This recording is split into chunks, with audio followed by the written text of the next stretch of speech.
Emma, the 7-year-old daughter of billionaire CEO Richard Hayes, was born with a rare condition that left her completely blind. For years, the world's best specialists assured that her blindness was irreversible, a definitive sentence that shattered a desperate father's heart. Richard spent millions on experimental treatments, all unsuccessful.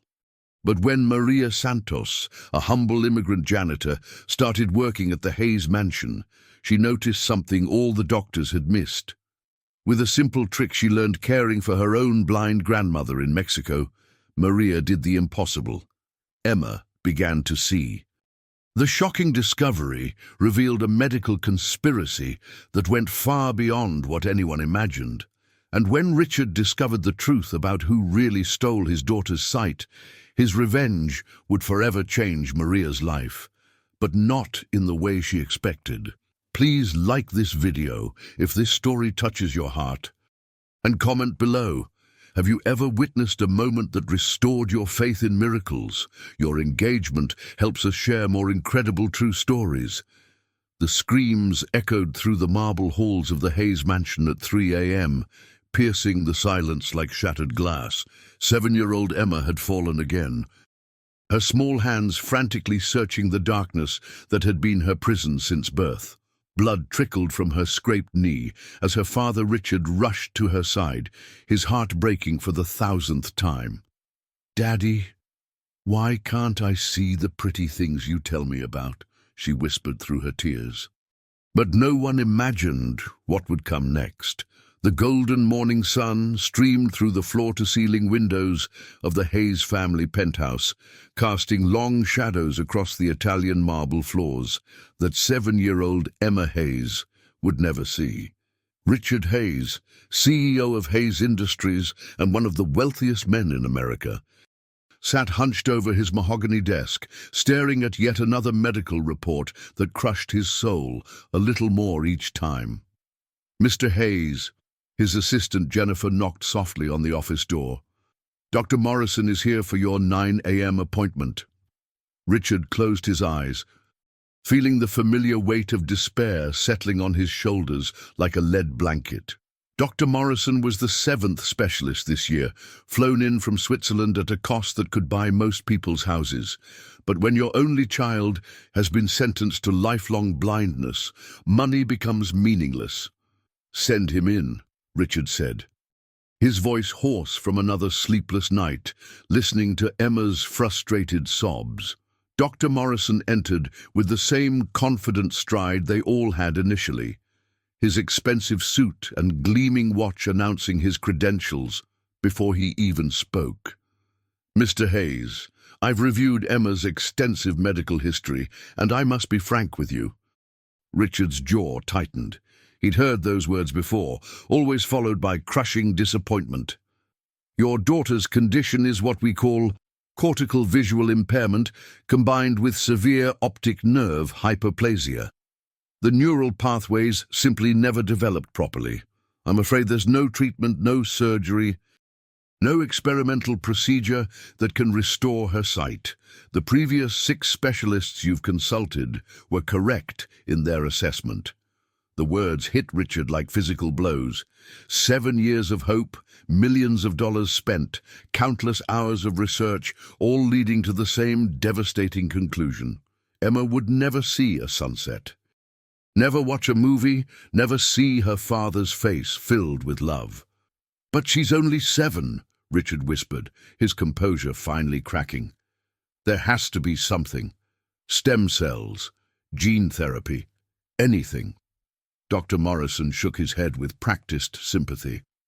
"I understand your desperation, but continuing to pursue false hope will only cause more suffering for both you and Emma. My recommendation is to focus on helping her adapt to her condition through specialized schools and therapy." After the doctor left, Richard found himself standing in Emma's playroom, watching his daughter navigate the space with the practiced precision of someone who had memorized every piece of furniture, every potential obstacle. Her nanny, Mrs. Patterson, read to her from a braille book, But Emma's attention kept drifting to the window, where she couldn't see the birds she loved to hear singing. "Daddy!" Emma's face lit up when she heard his footsteps. "Mrs. Patterson was telling me about colors again. She says the sky is blue like music sounds when I'm happy. Is that true?" Richard knelt beside his daughter, taking her small hands in his. "Yes, sweetheart. Blue is exactly like happy music. I wish I could see happy music," Emma said with the heartbreaking innocence of a child who didn't fully understand her loss. That evening, Richard stood in his study, looking out at the Manhattan skyline, glittering with a million lights his daughter would never see. His wife, Sarah, had died in childbirth, leaving him to raise Emma alone. And sometimes the responsibility felt overwhelming. He'd built an empire, commanded boardrooms, negotiated billion-dollar deals, but he couldn't give his daughter the one thing she needed most. The house felt too quiet, too empty, filled with all the specialized equipment and resources money could buy, but lacking the one thing it needed most: hope.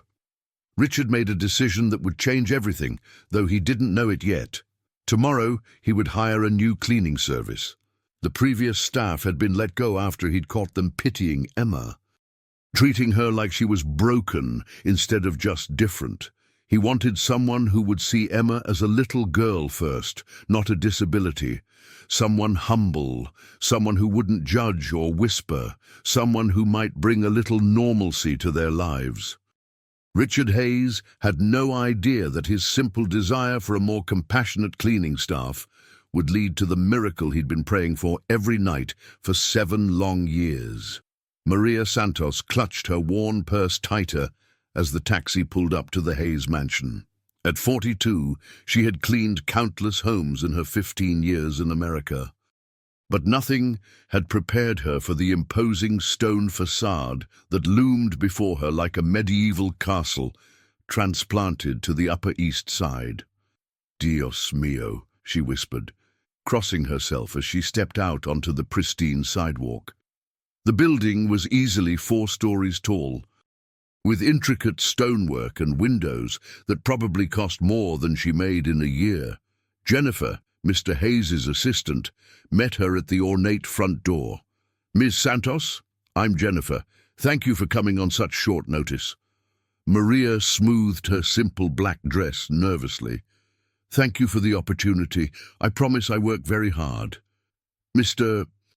Hayes specifically requested someone with experience caring for children," Jennifer explained, as they walked through a foyer that could have housed Maria's entire family. "His daughter Emma is 7, and she has some special needs. She's blind." Maria's expression softened immediately. "Ay, pobrecita. My grandmother was blind her whole life. I took care of her from when I was Emma's age until she died when I was 25. Jennifer paused, studying Maria's face. "That's actually perfect. Mr. Hayes has been very protective of Emma lately. The previous cleaning staff sometimes made her feel uncomfortable. They walked through rooms that seemed to belong in a museum rather than a home. Everything was beautiful, expensive, and somehow cold, despite the obvious wealth. But when they reached Emma's playroom, Maria felt the atmosphere change completely. The room was warm, filled with soft textures and musical instruments designed for a child who experienced the world through sound and touch. And there, sitting cross-legged on a plush carpet, was the most beautiful little girl Maria had ever seen. Emma had her father's dark hair but softer features, and her eyes, though they couldn't see, were bright and alert as she listened to an audiobook about dolphins. She wore a simple pink dress, and her hair was pulled back with a ribbon that had clearly been chosen more for comfort than style. "Emma, sweetheart, I'd like you to meet Maria," Jennifer said gently. "She's going to be helping around the house." Emma turned toward Maria's voice with the uncanny accuracy of someone who navigated the world through sound.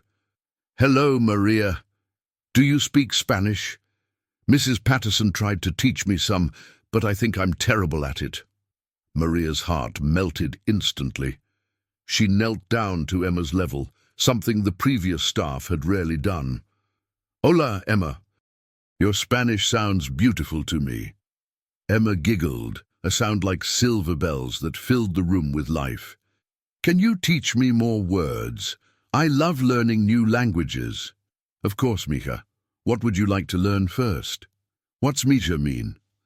"It means my daughter, but in a loving way, like when someone cares about you very much." Emma's face lit up. "I like that.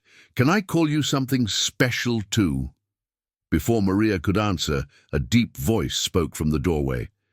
"Emma, who's your new friend?" Maria turned to see Richard Hayes for the first time. He was younger than she'd expected, probably in his late 30s, with kind but tired eyes that spoke of years of worry. His expensive suit couldn't hide the slight slump of his shoulders or the way his face softened completely when he looked at his daughter. "Daddy, this is Maria. She speaks Spanish and she's going to teach me new words." Emma jumped up and felt her way toward her father with practiced ease. Richard caught her gently, lifting her into his arms. "That sounds wonderful, sweetheart." His eyes met Maria's over Emma's head. "Thank you for being so kind to her." "She's easy to love," Maria said simply, and something in her tone made Richard pause. Most people spoke about Emma in hushed, pitying tones, but Maria's voice held genuine warmth and none of the awkward sympathy he'd grown to hate. There was something else, too, something he couldn't quite identify. "Maria," Emma said suddenly, "what does the wind feel like when it blows through trees?" Richard tensed slightly, preparing for the uncomfortable moment when adults struggled to describe visual concepts to his blind daughter. But Maria didn't hesitate. "Close your eyes, mija, and hold out your hands." Emma obeyed eagerly. "Now imagine the softest whisper tickling your fingers, like butterfly kisses that dance and swirl. That's how wind feels in the trees." Emma's face glowed with understanding and delight. "I felt that yesterday. I was in the garden and something tickled my hands just like that." Richard stared at Maria in amazement. In 30 seconds, she'd given Emma a connection to the world that 7 years of expensive specialists hadn't managed. "Mr. Hayes," Maria said carefully, "if it's okay with you, I'd like to start working right away. I have a feeling Emma and I are going to be very good friends." Richard nodded, unable to speak past the sudden tightness in his throat. For the first time in months, he felt something he'd almost forgotten existed: hope. But Maria was looking at Emma with an expression that Richard couldn't quite read. It was thoughtful, almost puzzled, as if she was seeing something that didn't quite make sense. Something that would soon change everything. 3 weeks into Maria's employment, the Hayes mansion had transformed in ways Richard hadn't thought possible. The sound of Emma's laughter echoed through halls that had been too quiet for too long, and for the first time since his wife's death, the house felt like a home. Maria had a gift for making Emma feel included in everything. While she cleaned, she would describe her actions in vivid detail, turning mundane housework into adventures. "Now I'm polishing the banister until it shines like a silver river, Emma. Can you hear how smooth it sounds when I run my cloth over it?" Emma would follow along, helping where she could, her confidence growing daily. She was learning Spanish phrases, laughing at Maria's stories about her own childhood in Mexico, and most importantly, she was happy. But Richard began to notice something else. Maria watched Emma with an intensity that went beyond normal affection. Several times, he'd caught her studying his daughter's face with a puzzled expression, especially when Emma was trying to navigate familiar spaces. On a rainy Thursday morning, Richard found Maria in Emma's playroom, sitting very still while Emma played with her musical blocks nearby. Maria was watching Emma with that same thoughtful expression, her brow furrowed in concentration. "Is everything all right, Maria?" Richard asked quietly. Maria startled slightly, then glanced toward Emma before lowering her voice. "Mr. Hayes, can I ask you something about Emma's condition?" Richard's chest tightened. Of course. You said she was born blind, yes?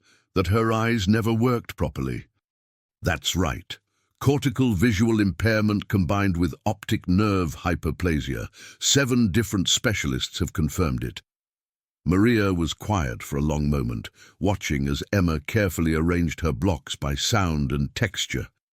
My grandmother, she had different kind of blindness, but I took care of many people in Mexico with eye problems. Some were born blind, some lost their sight later, and, Richard prompted, sensing there was more, Emma, she does things that don't match what I know about children born blind. Richard felt his heart skip a beat. What do you mean? Maria chose her words carefully. Yesterday she reached for her water cup before I finished pouring it. She knew exactly where it was, even though I hadn't made any sound yet. And when we walked together, sometimes she turns her head toward bright windows like she's noticing something. The doctors say she might have some light perception, Richard said, but his voice lacked conviction. Maybe, Maria agreed. But her tone suggested she wasn't satisfied with that explanation. Mr. Hayes, I don't want to give you false hope, but would you mind if I tried some things with Emma? Simple exercises my grandmother taught me. Richard's hands trembled slightly. He'd been down this road so many times before, had his hopes raised and crushed by experts with far more credentials than a humble cleaning woman. But something in Maria's voice was different. She wasn't promising miracles. She was asking permission to care. What kind of exercises? Gentle ones. Games, really. Ways to help strengthen whatever vision she might have, even if it's very little. My grandmother always said that sometimes the eyes can see more than the doctors think, but the brain needs help learning how to use what it receives. Emma looked up from her blocks, having heard her name mentioned. Are you talking about me? Are we going to play new games, Maria? Maria's face softened as she looked at the little girl. Would you like that, Mija? Some special exercises that might help your eyes feel stronger? Yes, Emma clapped her hands together. I love games with you. Richard studied Maria's face, seeing nothing but genuine care and cautious hope. Against every protective instinct he'd developed over 7 years of disappointment, he found himself nodding. All right, but Maria, I need you to understand something. Emma has been through enough disappointment. If these exercises don't work, we don't make a big deal about it. We just move on. Can you promise me that? Of course, Mr. Hayes, I promise. But as Maria turned back to Emma, Richard caught something in her expression that made his breath catch. It wasn't just hope he saw there, it was conviction, as if she knew something the rest of them didn't. Emma, Maria said gently, tomorrow we're going to start some very special games. Games that my grandmother taught me long ago in Mexico. What kind of games? Emma asked eagerly. Maria smiled, but her eyes remained serious. Games about learning to see with more than just your eyes, Mija. Games about finding light in places where people say there is none. That night, Richard couldn't sleep. He stood at his bedroom window, looking out at the city lights, wondering if he was making a terrible mistake. But for the first time in 7 years, the word maybe had crept back into his vocabulary, and sometimes maybe was enough to change everything. The morning sun streamed through Emma's bedroom window as Maria entered carrying a small wooden box that had traveled with her from Mexico 15 years ago. Inside were simple items her grandmother had used for vision exercises: smooth stones of different textures, strips of fabric in varying weights, and a small mirror that had belonged to her great-grandmother. Buenos dias, mija, Maria said softly, approaching Emma's bed where the little girl was just waking up. Buenos dias, Maria, Emma replied proudly, her pronunciation getting better each day. Are we going to play the special games today? Yes, but first we need to make sure your papa is okay with everything we're doing. Richard appeared in the doorway as if summoned, coffee cup in hand and dressed for work, but his attention completely focused on his daughter. Good morning, ladies. How are we feeling about our new games today? Emma bounced excitedly on her bed. Ready? Maria, show Daddy the special box. Maria opened the worn wooden container, revealing its simple contents.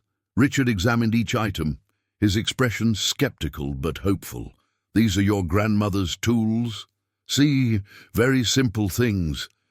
But my abuela helped 3 children in our village see better using these. Not miracles, you understand, but improvements. What's the first exercise? Richard asked, sitting on the edge of Emma's bed. Maria pulled out 2 smooth stones, one obsidian black and one pale quartz. Emma, I'm going to put these in your hands. I want you to tell me if they feel different, but not just the texture. Try to feel if one seems heavier with darkness than the other. Emma took the stones, rolling them in her small palms. After a moment, her brow furrowed in concentration. This one, she held up the black stone, feels like it's pulling light away from my hands. Is that silly? Richard and Maria exchanged glances. No, Mija, that's not silly at all, Maria said gently. That's exactly what I hoped you might feel. They spent the next hour with different exercises. Maria would hold up contrasting objects, a white cloth against a dark background, her hand against a bright window, and ask Emma to point toward where the light feels strongest. To Richard's amazement, Emma was correct more often than random chance would allow. But it was the final exercise that made Richard's breath catch. Maria positioned herself between Emma and the large bedroom window. Emma, I want you to look toward my voice, but tell me if you feel anything else in the room, any presence of light or shadow. Emma turned toward Maria, her unseeing eyes focused intently. After a moment, she tilted her head slightly. There's something big and bright behind you, Maria. It feels warm and yellow. The window. Emma was sensing the large, sun-filled window behind Maria. Richard's coffee cup trembled in his hands. Emma, sweetheart, can you point to where that warm, bright feeling is coming from? Without hesitation, Emma pointed directly at the window. Richard stood up abruptly, pacing to the far side of the room. Maria, this could just be coincidence. She knows the layout of her room perfectly. She knows where the window is. But Maria was studying Emma with growing excitement. Emma, close your eyes very tight, and I'm going to move to different parts of the room. When I tell you, point to where you think the bright, warm feeling is strongest. Maria moved silently to a corner far from the window. Now, Mija. Emma pointed directly at the window. Maria moved to another spot. Again, Emma's finger found the window. Dios mío, Maria whispered. Mr. Hayes, I think Emma can see light and shadow much better than anyone realizes. Her brain just doesn't know how to interpret what her eyes are showing her. Richard felt the familiar surge of hope, followed immediately by protective skepticism. But the specialists said, the specialists looked at her eyes, yes? But maybe they didn't look at how her brain processes what her eyes can actually see. Emma, sensing the tension in the room, reached out toward her father. Daddy, did I do something wrong? You sound worried. Richard immediately moved to her side, taking her small hands. No, sweetheart. You did everything perfectly. Maria thinks you might be able to see more than we thought. Really? Emma's face lit up with wonder. Does that mean I might see colors someday? Real colors, not just how they feel? Maria knelt beside Emma, her voice gentle but filled with conviction. I think, with the right exercises and a lot of practice, you might surprise all of us, Mija. That afternoon, while Emma napped, Richard found Maria in the kitchen, researching vision therapy techniques on her old laptop. Maria, he said carefully, I need to ask you something directly. Do you really think Emma can learn to see, or are you just trying to make us feel better? Maria looked up from her screen, her dark eyes serious. Mr. Hayes, I would never give false hope about something so important. But I think Emma's doctors looked at her condition like a locked door and declared it could never be opened. I think maybe it's not locked. Maybe it just needs the right key.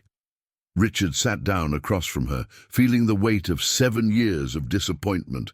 And you think you have that key? I think Emma has that key, Maria said simply. I just want to help her learn how to use it. Outside, storm clouds were gathering over Manhattan, but for the first time in years, Richard Hayes felt like the sun might be about to break through. Dr. Harrison Mitchell had been Richard Hayes's personal physician for over a decade, and he'd never seen his billionaire friend look as animated as he did, sitting across from his desk on this grey October morning. "Harrison, I need you to humour me," Richard said, leaning forward intently. "I want Emma to have another complete eye examination. But this time I want you to focus on light perception and neural response rather than just structural damage." Dr. Mitchell adjusted his glasses, frowning slightly. "Richard, we've been through this. Emma's condition has been thoroughly documented by the world's leading specialists. I understand you want to hope, but something's different. Harrison, our housekeeper, has been working with Emma on some vision exercises, and Emma's responding in ways that don't match her diagnosis." "What kind of exercises?" Dr. Mitchell's tone suggested he was trying to be patient with a grieving father's desperation.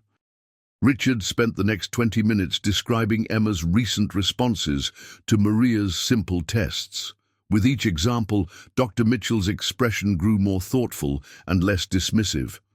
"You're saying she can consistently identify light sources without any audio cues?" "Consistently. And yesterday, Maria held up a white paper against a black background, and Emma pointed directly to it from across the room." Dr. Mitchell was quiet for a long moment. "Richard, I want to be very clear about something. Even if Emma has more light perception than we originally thought, that's still a far cry from functional vision. I don't want you to get your hopes up for something that isn't medically possible. But you'll examine her again?" "I'll examine her again. But I'm also going to have a serious conversation with this housekeeper of yours.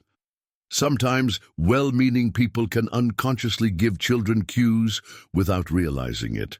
That afternoon, Dr. Mitchell arrived at the Hayes mansion with a portable eye examination kit and a healthy dose of skepticism. But when he met Maria, his preconceptions began to shift. She wasn't the desperate, delusional caregiver he'd expected. Maria was calm, articulate, and refreshingly honest about the limitations of what she was doing with Emma. "Dr. Mitchell," Maria said as they prepared for the examination, "I want you to know I'm not claiming Emma can see normally, but I think her brain might be able to use more visual information than anyone realized." Emma bounded into the room with her usual enthusiasm. "Dr. Mitchell, Maria says you're going to play games with my eyes today." "That's right, Emma. Some different games than you've been playing with Maria, but games nonetheless." The examination began with standard tests, but Dr. Mitchell quickly moved into areas that previous doctors had dismissed as pointless, given Emma's diagnosis. He tested her response to different light intensities, had her track moving light sources, and observed her reactions to high contrast patterns. The results were impossible to ignore. Emma could distinguish between light sources of different intensities with remarkable accuracy. She could track a penlight moving across her visual field. Most remarkably, when Dr.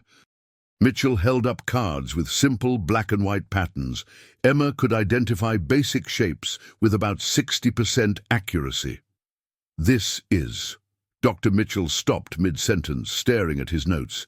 "Richard, this doesn't match any of her previous evaluations." "What are you saying?" Dr. Mitchell looked up, his expression a mixture of excitement and confusion. "I'm saying that Emma appears to have significantly more functional vision than anyone previously documented. Not normal vision, but far more than complete blindness." Maria, who had been watching quietly from the corner, stepped forward. "Doctor, Could it be that Emma always had this much vision, but nobody taught her brain how to use it? Dr. Mitchell paused, considering the implications. Actually, that's exactly what I'm wondering. There's a condition called cortical visual impairment, where the eyes work reasonably well, but the brain doesn't know how to process the information. With the right therapy, children can sometimes learn to use vision they've always had. Richard felt his knees go weak. Are you telling me that Emma could have been seeing all along? I'm telling you that Emma's brain might be capable of learning to see in ways we never thought possible. Maria, what exactly have you been doing with her? Maria explained her grandmother's simple exercises, the gradual progression from sensing light and shadow to identifying shapes and contrast.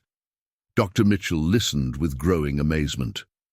These techniques, they're not sophisticated, but they're exactly the kind of brain training that modern vision therapy uses for CVI patients. How did your grandmother know to do this?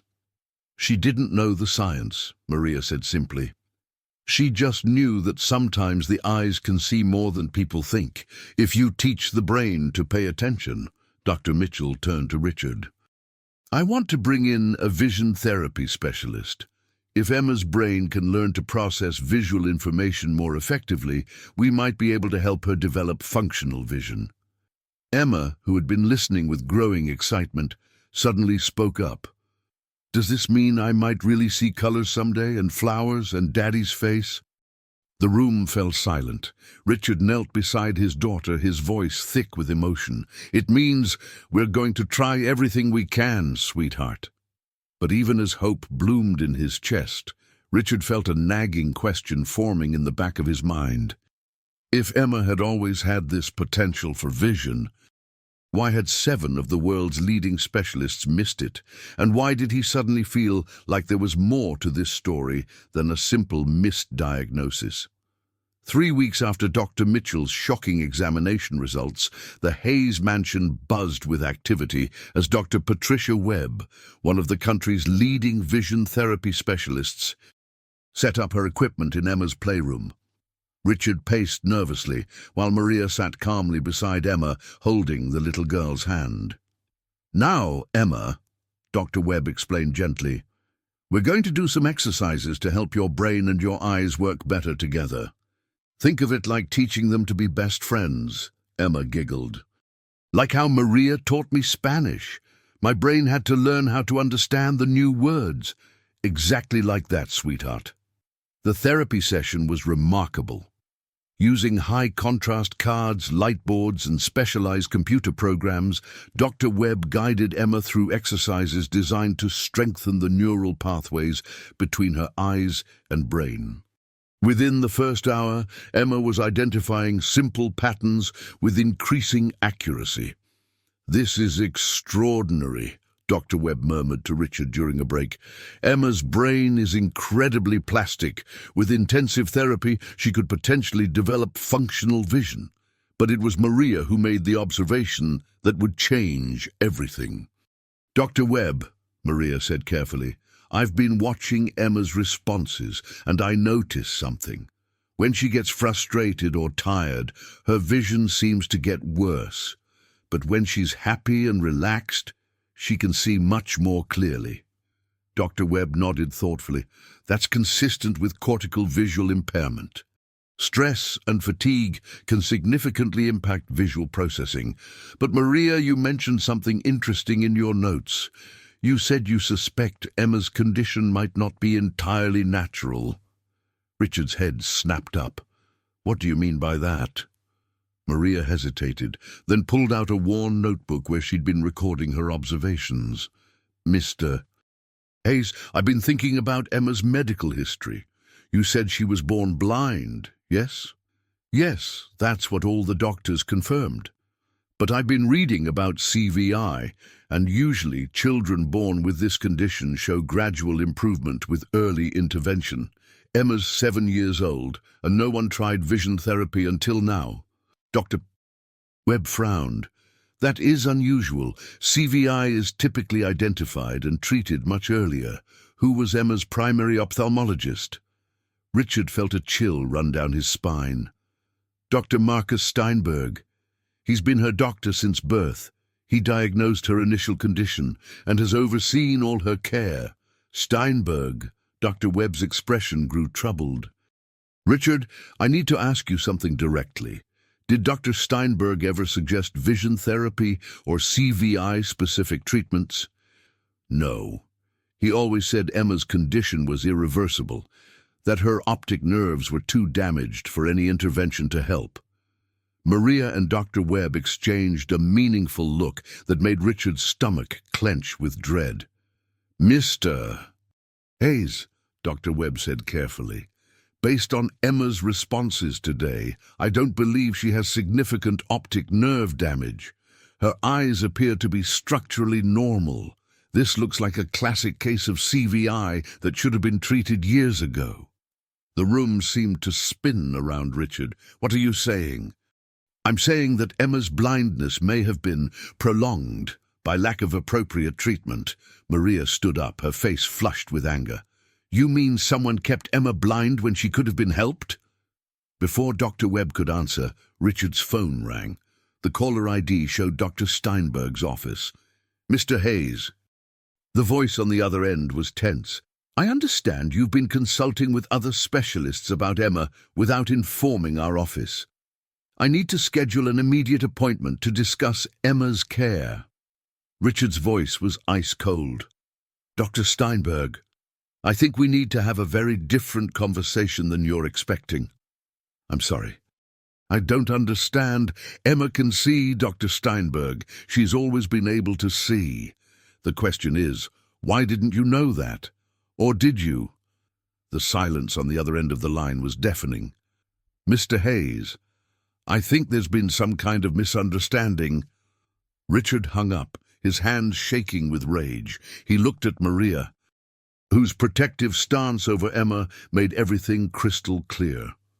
Maria, he said quietly, I think you may have uncovered something much bigger than a misdiagnosis. Emma, sensing the tension in the room, reached out toward her father. Daddy, why does everyone sound scared? Richard knelt beside his daughter, looking into her beautiful eyes that he now knew could see more than anyone had told him. Because we just learned that some people might have been lying to us, sweetheart, but Maria helped us discover the truth. As Richard held his daughter close, one question burned in his mind. If Dr. Steinberg had deliberately kept Emma blind, what could possibly motivate someone to steal 7 years of sight from an innocent child? The answer to that question would soon reveal a conspiracy that reached far beyond one little girl's stolen vision. Richard Hayes sat in his private office at 6 a.m. the next morning, surrounded by 7 years' worth of Emma's medical files spread across his mahogany desk like pieces of a sinister puzzle. His head of security, Marcus Chen, sat across from him with a laptop full of research that was making Richard's blood pressure spike with every revelation. Sir, what I'm about to tell you is going to be difficult to hear, Marcus said, his expression grim. I've spent the past 12 hours investigating Dr. Steinberg, and what I found goes far beyond medical malpractice. Richard's jaw tightened. Tell me everything. Dr. Steinberg has been receiving payments from Hayes Industries' medical insurance provider, Pinnacle Health, for the past 7 years. Not just standard consultation fees, we're talking about substantial monthly payments listed as ongoing care management for Emma's case. How much money are we talking about? Marcus consulted his notes. Over the 7 years? Nearly $2 million. But here's the disturbing part. Pinnacle Health has been billing your company's insurance policy for experimental treatments that were never actually performed on Emma. Richard felt sick. They've been stealing from the company while keeping my daughter blind. It gets worse, sir. I found communications between Dr. Steinberg and Pinnacle Health executives discussing the need to maintain Emma's condition as stable and untreatable to justify continued payments. They've been using your daughter as a cash cow." The office door opened quietly, and Maria entered, carrying Emma's hand. The little girl had insisted on coming to help Daddy with his important work. Nan Richard didn't have the heart to refuse her, especially now that he knew how much of her childhood had already been stolen. "Buenos dias, Papa," Emma said proudly, using the Spanish word Maria had taught her. "Maria says you're working on something very important about my eyes." Richard's expression softened as he lifted his daughter onto his lap. "That's right, sweetheart. We're learning about some people who haven't been honest with us." Emma's face grew serious. "Like when Tommy at the park lied about taking my toy. Lying is wrong." "Yes, Mika, exactly like that," Maria said, her voice tight with controlled anger. "Some adults have been lying about your eyes for a very long time." Marcus cleared his throat diplomatically. "Sir, there's more. I found evidence that Dr. Steinberg has done this before. 3 other wealthy families, all with children diagnosed with irreversible conditions that mysteriously improved when the families switched doctors."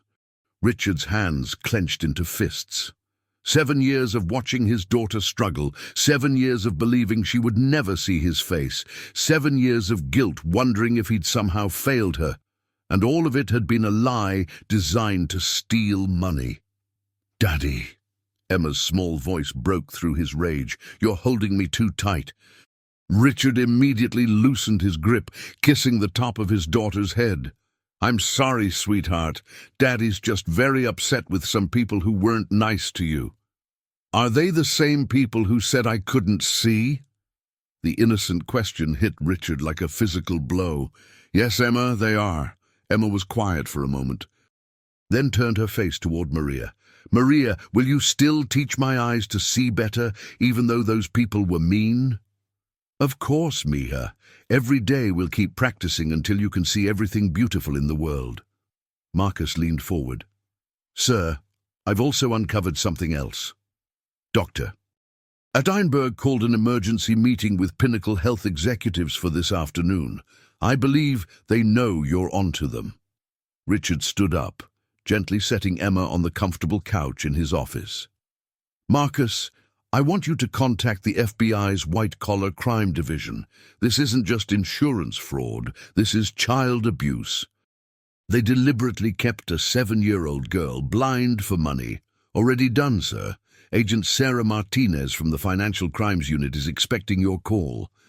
Emma had been listening with the sharp intelligence that blind children often develop. "Daddy, does this mean the bad people are going to get in trouble?" Richard knelt beside his daughter, taking her small hands. "Yes, sweetheart, the bad people are going to get in very big trouble, but more importantly, we're going to make sure your eyes get all the help they deserve." "And Maria will keep teaching me?" Richard looked at Maria, whose protective stance over Emma spoke volumes about her character. This humble woman had uncovered a conspiracy that medical experts and insurance investigators had missed. "Maria will keep teaching you as long as she wants to stay with us," Richard said. Maria's eyes filled with tears. "Mr. Hayes, there's something I need to tell you. Yesterday, Doctor Webb said Emma might be able to see well enough to attend regular school within a year, but what she didn't say is that if Emma had received proper treatment from birth, she might have had completely normal vision by now." The weight of those lost years hit Richard like an avalanche. Emma could have been seeing birthdays, Christmas mornings, her father's proud face at school events, all of it stolen by people who saw a vulnerable child as nothing more than a source of profit. "They're going to pay for every day they stole from her," Richard said, his voice carrying the quiet menace of a man with unlimited resources and unlimited motivation for justice. But as he watched Emma playing contentedly with Maria, Richard realized that revenge was only part of what needed to happen. The bigger question was, how many other children were still trapped in Dr. Steinberg's web of lies? And how quickly could he tear that web apart? FBI agent Sarah Martinez had investigated financial crimes for 15 years. But as she sat in the Hayes Mansion's formal dining room, reviewing evidence with Richard and his legal team, she knew this case would stay with her forever. Across the table, Emma sat with Maria, practicing her vision exercises with cheerful determination, unaware that her stolen childhood was about to become a federal case. "Mr. Hayes," Agent Martinez said, studying the financial documents Marcus had compiled, "what we have here goes far beyond insurance fraud. This appears to be a systematic conspiracy involving multiple parties across several states." Richard's attorney, David Sullivan, from one of Manhattan's most prestigious firms, leaned forward. "Agent Martinez, we've identified at least 4 other families who were victimized by the same scheme. The total fraud amount could exceed $10 million. "And that's just the money," Richard said, his voice barely controlled. 4 other children had their lives stolen. 4 other families went through years of unnecessary pain. Emma looked up from her exercises. "Maria, why is everyone using their serious voices?"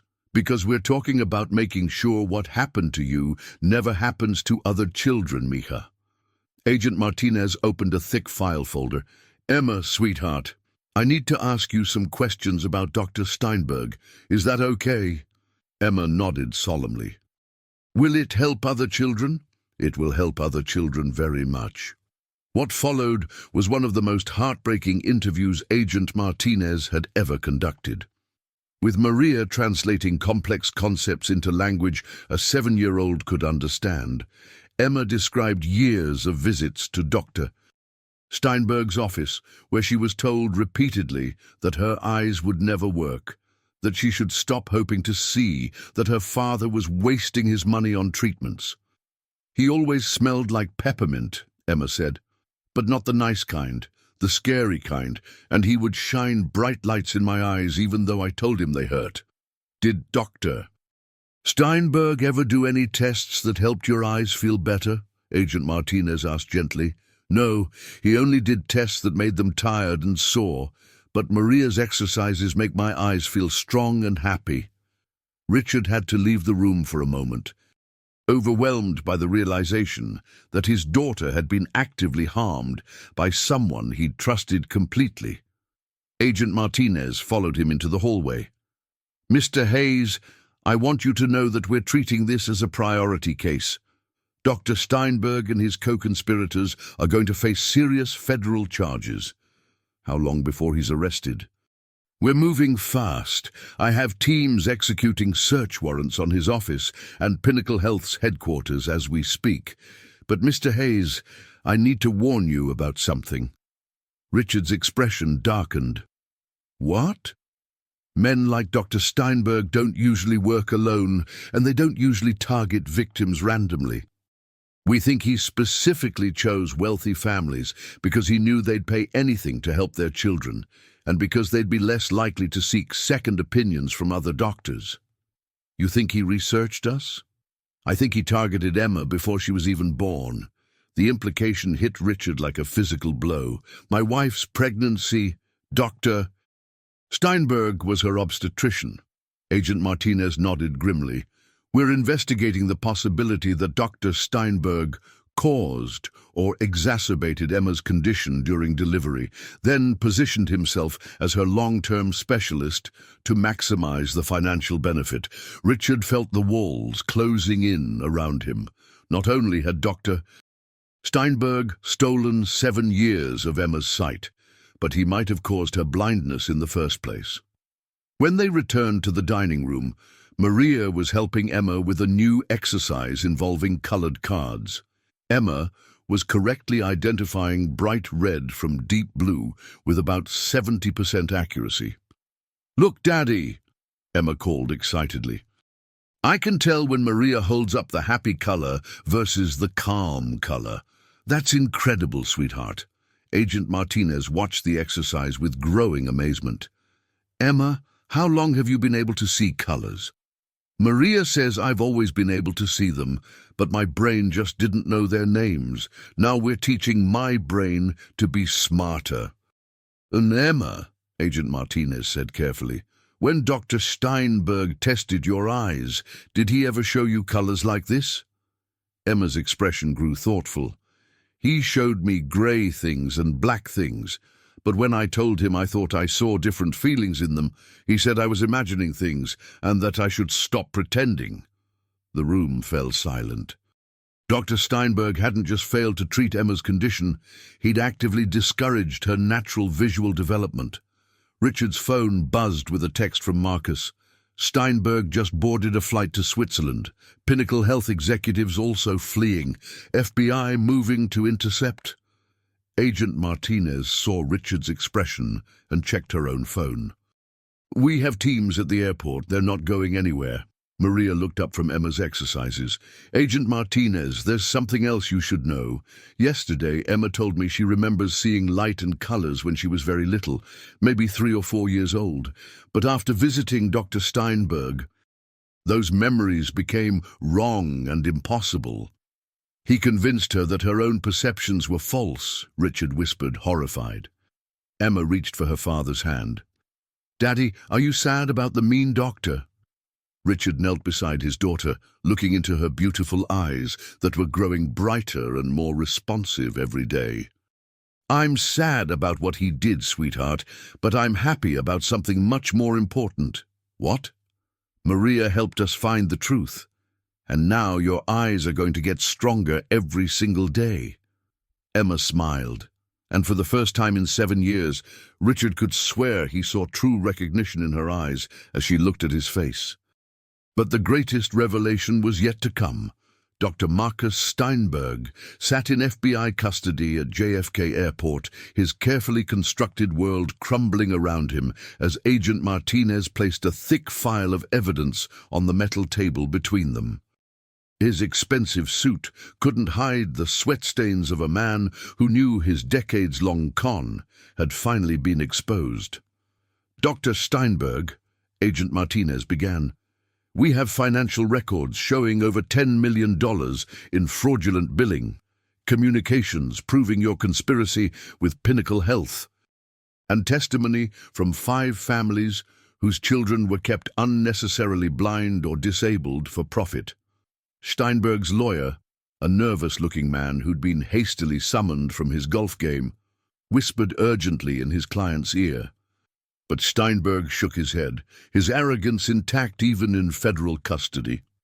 Agent Martinez, I think there's been a serious misunderstanding. Everything I did was within standard medical practice. If these families are upset about their children's conditions, that's unfortunate, but medicine isn't perfect. Meanwhile, at the Hayes mansion, Richard was on a conference call with the FBI's technical team while Emma continued her vision therapy with Dr. Webb and Maria. The little girl's progress was accelerating daily, her brain eagerly embracing the visual information it had been denied for so long. Mr. Hayes, came the voice from FBI headquarters, we've cracked, Dr. Steinberg's encrypted files, and what we found is disturbing beyond belief. Richard stepped into his private office, closing the door behind him. Tell me. Dr. Steinberg has been running this scheme for over 20 years. We've identified at least 37 children who were kept disabled or impaired when they could have been treated. But Emma's case is different. Richard's blood ran cold. Different how? Sir, we found Dr. Steinberg's personal notes from your wife's delivery. Emma wasn't born blind, Mr. Hayes. Her condition was artificially induced during birth. The room spun around Richard. He gripped the edge of his desk to keep from falling. What are you saying? Doctor, Steinberg deliberately caused Emma's visual impairment during the delivery process, then positioned himself as her specialist to ensure years of profitable treatment. Your daughter's blindness was premeditated. Richard couldn't breathe. Sarah's difficult labor. The complications that had cost his wife her life and left Emma damaged, it had all been orchestrated by a monster in a white coat. There's more, sir. The other children in the scheme had existing conditions that Dr. Steinberg simply refused to treat. But Emma was healthy. He made her blind for money. Richard's hands shook with rage, so pure it felt like electricity in his veins. Dr. Steinberg hadn't just stolen 7 years of Emma's sight. He'd murdered Richard's wife and deliberately damaged his daughter, all for profit. Back at FBI headquarters, Agent Martinez was getting nowhere with Dr. Steinberg's interrogation when her phone rang with an update from the technical team. Agent Martinez, you need to confront Steinberg with the delivery room evidence. We have video surveillance from the hospital that shows him deliberately using excessive force during Emma's birth. Agent Martinez returned to the interrogation room with a new file. Dr. Steinberg, let's talk about September 15th, 2018, the day Emma Hayes was born and your wife Sarah died. For the first time, Steinberg's composure cracked slightly. I want to show you something, Agent Martinez said, placing photographs from hospital security cameras on the table. These images show you in the delivery room using procedures that no competent obstetrician would employ during a normal birth. Steinberg's face went white as he stared at the evidence of his crime. You used excessive forceps pressure on Emma's head, causing traumatic brain injury that led to cortical visual impairment. Then you falsified the medical records to make it appear like a natural complication. That's impossible, Steinberg stammered. Those procedures were medically necessary. We have 3 independent obstetric experts who reviewed the footage, Dr. Steinberg. They all agree that your actions were not medically necessary. They were deliberately harmful. Agent Martinez leaned forward. You killed Sarah Hayes through medical negligence, blinded her daughter on purpose, then spent 7 years billing her husband's insurance for fake treatments. You're not just a fraud, Dr. Steinberg, you're a murderer. The lawyer was frantically scribbling notes, clearly realizing his client was facing life in prison. At the Hayes mansion, Richard sat in Emma's playroom, watching his daughter laugh as she successfully identified shapes and colors with increasing accuracy. Maria sat beside him, her presence a calming anchor in the storm of his rage. Mr. Hayes, Maria said softly, I know you must be feeling terrible anger right now. He killed my wife, Maria. He deliberately blinded my daughter, and he made us pay him millions to do it. Emma looked up from her exercises. Daddy, you sound very sad. Are you thinking about Mommy again? Richard's heart broke. Emma had no idea that the same man who'd spent 7 years lying to her had also taken her mother away. I'm thinking about how much Mommy would love seeing you learn to use your eyes, Richard said, his voice thick with emotion. I wish I could see Mommy's pictures clearly, Emma said wistfully. Maria says that soon I might be able to see faces in photographs. Richard looked at Maria, whose expression was fierce with protective love. Maria, I need to ask you something important. Anything, Mr. Hayes. When all this is over, when Dr. Steinberg goes to prison and Emma's vision is fully restored, I want you to know that you'll always have a place in our family. You saved my daughter's life. Maria's eyes filled with tears. Mr. Hayes, Emma saved my life too. She gave me purpose when I thought I had nothing left to offer the world. Emma reached for both their hands. Are we going to be a family forever? Richard squeezed his daughter's hand, looking into eyes that grew brighter every day. Forever, sweetheart, and the bad people will never hurt you again. But Richard's thoughts were already turning to something beyond justice for Dr. Steinberg. With his vast resources and newly awakened sense of mission, he was beginning to formulate a plan that would ensure no other child would ever suffer what Emma had endured. The question was no longer just about revenge. It was about redemption on a scale that would change everything. 6 months after Dr. Steinberg's arrest, Emma Hayes stood in the garden of their Manhattan mansion. Her face tilted toward the morning sun, tears of wonder streaming down her cheeks. For the first time in her 8 years of life, she could clearly see the world around her, and it was more beautiful than she had ever dared imagine. "Daddy," she whispered, her voice filled with awe. "The flowers are singing colors I didn't know existed." Richard knelt beside his daughter, his own eyes wet with tears as he watched Emma experience sight, with the intensity of someone who had been denied it for too long. "What's your favorite color, sweetheart?" Emma turned to look at her father's face, really look at it, for the first time. Her small hands reached up to trace his features, as if confirming that what she was seeing matched what she had felt for so many years. "Your eyes, Daddy? Whatever color your eyes are, that's my favorite color. They're brown, just like yours." "Then brown is the most beautiful color in the world."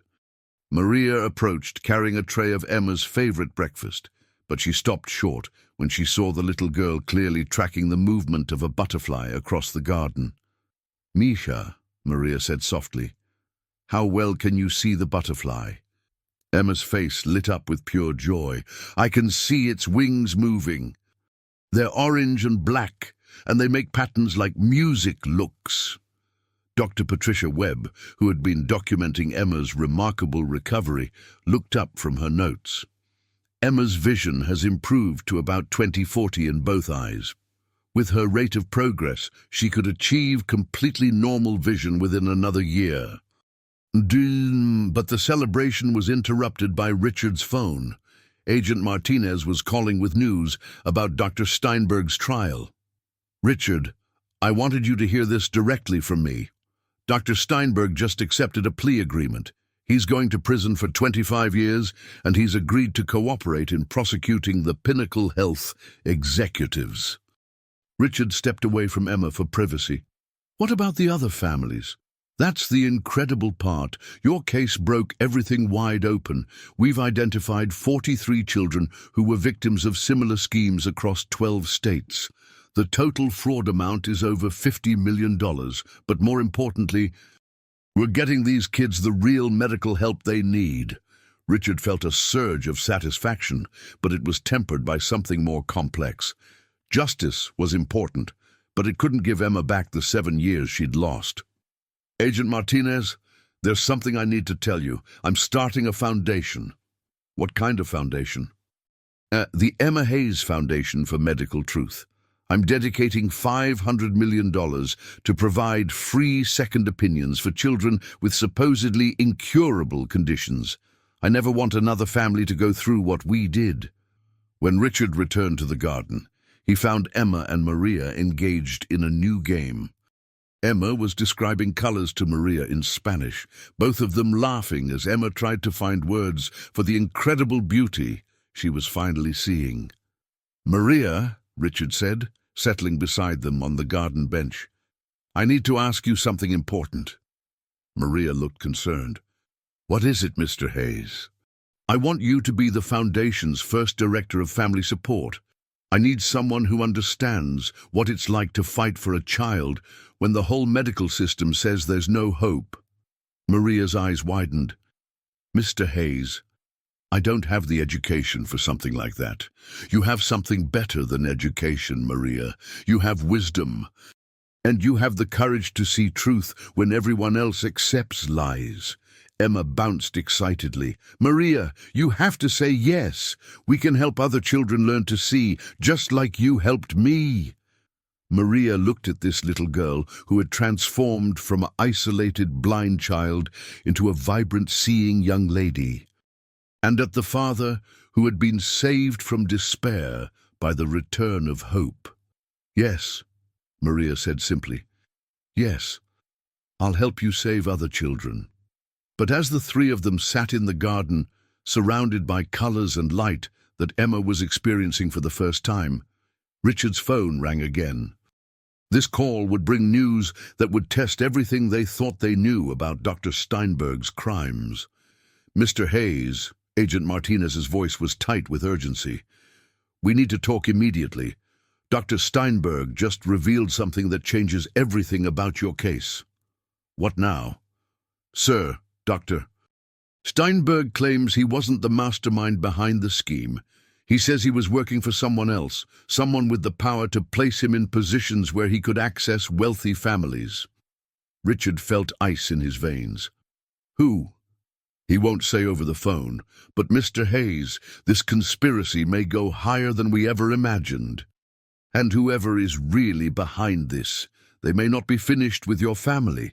Emma, still marveling at the sight of butterflies and flowers, had no idea that her journey towards sight had revealed a darkness that threatened to reach far beyond one corrupt doctor. The real enemy was still out there, and they knew exactly where to find Richard Hayes and his remarkable daughter.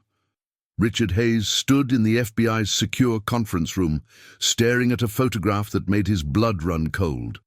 The picture showed Dr. Steinberg shaking hands with Jonathan Whitmore, the CEO of Whitmore Medical Group, the same company that owned Pinnacle Health, controlled half the private hospitals in New York, and had been Richard's trusted medical insurance provider for over a decade.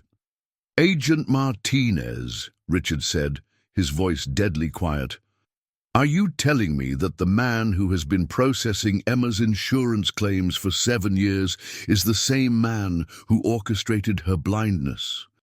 "Nah, that's exactly what I'm telling you. Jonathan Whitmore has been running the largest medical fraud scheme in American history. Dr. Steinberg was just one of dozens of doctors working for him." Richard sank into a chair, overwhelmed by the scope of the betrayal. How many families? Over 300 across 23 states. Whitmore specifically targeted wealthy families with complex medical needs. He would place his doctors in strategic positions, create or exacerbate medical conditions, then bill the family's insurance for decades of unnecessary treatments. Marcus Chen, Richard's head of security, entered the room carrying a tablet filled with research. "Sir, it gets worse. Whitmore has been using the profits to buy up more hospitals and medical practices. He's essentially created a medical monopoly built on deliberately harming children."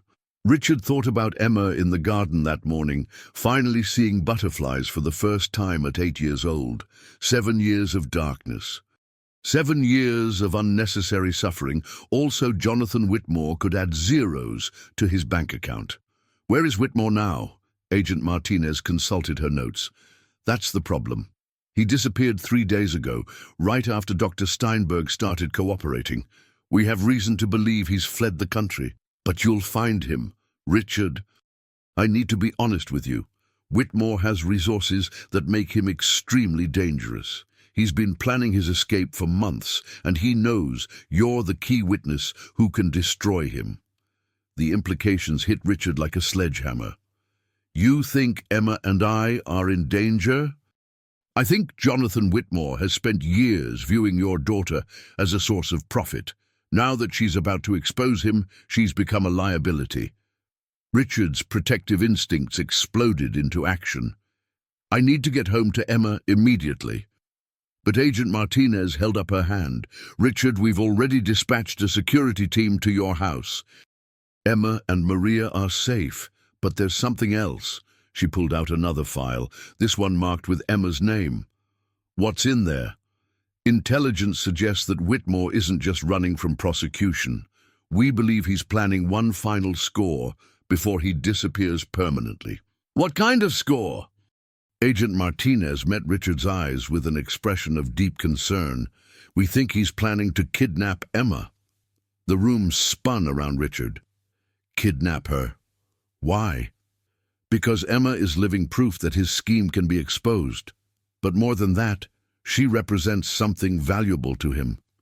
A child who has recovered from deliberate medical sabotage could be worth millions to the right buyers in countries where medical ethics don't exist." Richard felt sick. The idea of Emma being sold to unscrupulous medical researchers was beyond horrific. "There's more," Agent Martinez continued. Our intelligence suggests that Whitmore has been in contact with several offshore medical facilities that specialize in experimental procedures on children. Marcus leaned forward. Sir, I've tripled security at the house, and I have teams monitoring all approaches to the property. But Agent Martinez is right. We need to consider moving Emma to a secure location. Richard thought about Emma's joy that morning as she experienced sight for the first time. The idea of hiding her away again, of stealing more of her childhood because of these monsters, filled him with rage. No, he said firmly. Emma has spent 7 years in darkness because of these people. I won't let them lock her away again. Richard, be reasonable. I said no. Richard's voice carried the authority of a man accustomed to being obeyed. Instead of hiding, we're going to end this. What does Whitmore want most in the world right now? Agent Martinez looked puzzled. To escape prosecution? No! He wants me silenced, and he wants Emma back under his control, so we're going to give him exactly what he thinks he wants. Marcus's expression grew alarmed. Sir, you can't be thinking of using Emma as bait. Not Emma, Richard said, his eyes hardening with determination. Me, I'm going to draw Whitmore out. And when he comes for us, we're going to be ready. Agent Martinez shook her head. Richard, this man has already killed your wife and blinded your daughter. He won't hesitate to kill you both if he gets the chance. Richard stood up, his decision made. Then we make sure he doesn't get that chance. But one way or another, Jonathan Whitmore's reign of terror ends now. As Richard left the FBI building, his phone buzzed with a text from an unknown number. Mr. Hayes, your daughter's recovery is remarkable. I'd very much like to meet with you to discuss her future. J.W. Whitmore wasn't just planning to run. He was coming home to finish what he'd started 8 years ago in that delivery room, and this time Richard Hayes would be waiting for him. At dawn on December 15th, exactly 8 years after Emma's birth, Jonathan Whitmore made his fatal mistake by coming for the Hayes family one last time. The FBI trap was perfect. Whitmore walked into the mansion confident he could kidnap Emma for his overseas research facilities, only to find himself surrounded by federal agents. As gunfire erupted through the marble halls, Agent Martinez's perfect shot brought down the medical monster who had destroyed hundreds of families for profit. Within hours, Whitmore and Dr. Steinberg were sentenced to life in federal prison, while Emma stood in her garden seeing her first sunrise with perfect, complete vision. 6 months later, the Emma Hayes Foundation had saved over 200 children from medical fraud. And Maria Santos had become one of America's most respected advocates for children's rights. Every morning, Emma Hayes woke up to a world filled with colors and possibilities that no amount of greed could steal away. She had learned that sometimes salvation comes from the most unexpected places, a humble janitor who saw what million-dollar specialists couldn't. Emma had never been broken at all. She had simply been waiting for someone to help her learn how to see.